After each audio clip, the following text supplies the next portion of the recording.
Press meet ছিল যেখানে বলা হয়েছে বিজেপি এক মানে 1 ডিজিটে থাকবে, ঠিক আছে, আর বাকি সবাই যারা রয়েছে তারা সেই বিষয়টা আপনি কি?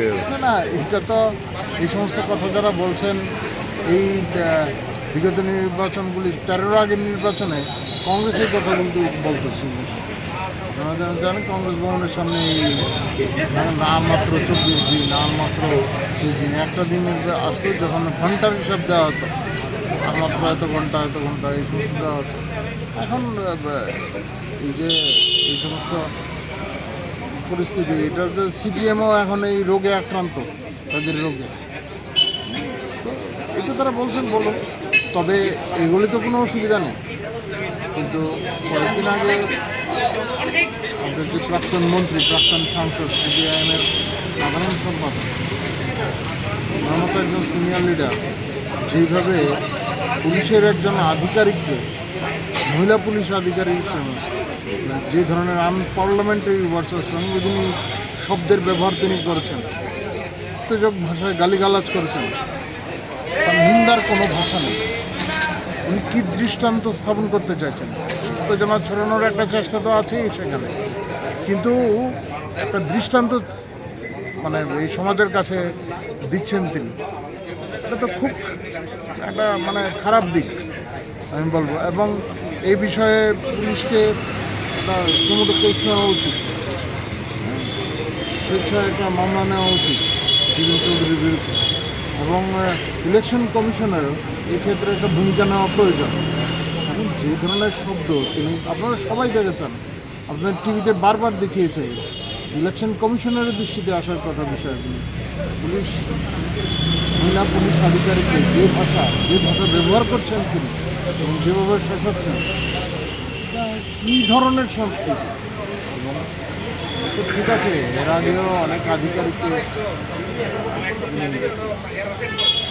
খারাপ ভাষায় গালিগালাজ করেছেন, আমরা শুনেছি। সাংবাদিককে ধমক দিয়েছেন এই কিছুদিন আগে। এই বিষয়ে অবশ্যই পুলিশকে একটা স্বেচ্ছা মামলা নেওয়া উচিত, এবং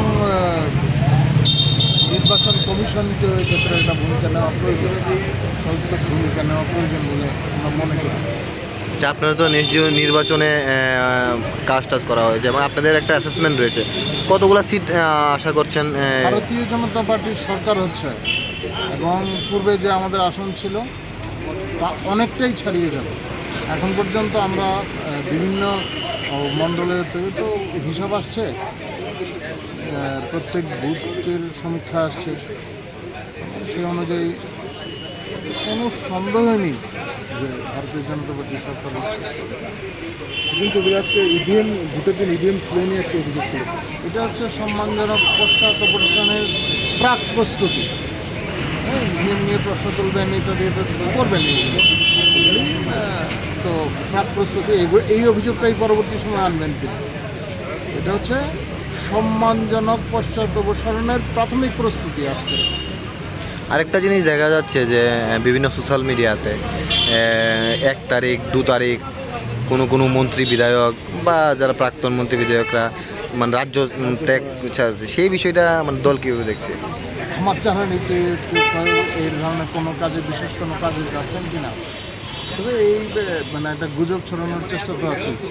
গুজব ছড়িয়ে দিয়ে এটা মানে চেষ্টা করা হয় যে আমাদের কার্যকর্তারা প্রশিক্ষিত, এটা মনে রাখতে হবে।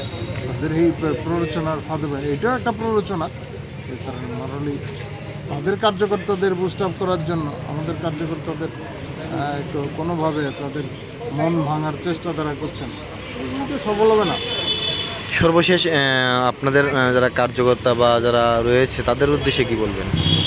সবাই ঐক্যবদ্ধ আছেন, প্রত্যেকটি কার্যালয়ে এখন মানে কার্যকর্তারা আসছেন নিয়মিত এবং আগামী দিনের পরিকল্পনা করছে আগামী দিনে কীভাবে আমাদের পার্টির সাংগঠনিক কাজ করবে, সরকারের কাছে মানুষের কিছু এক্সপেকটেশন আছে আর নতুন এই সমস্ত বিষয় নিয়ে তো চর্চা হচ্ছে।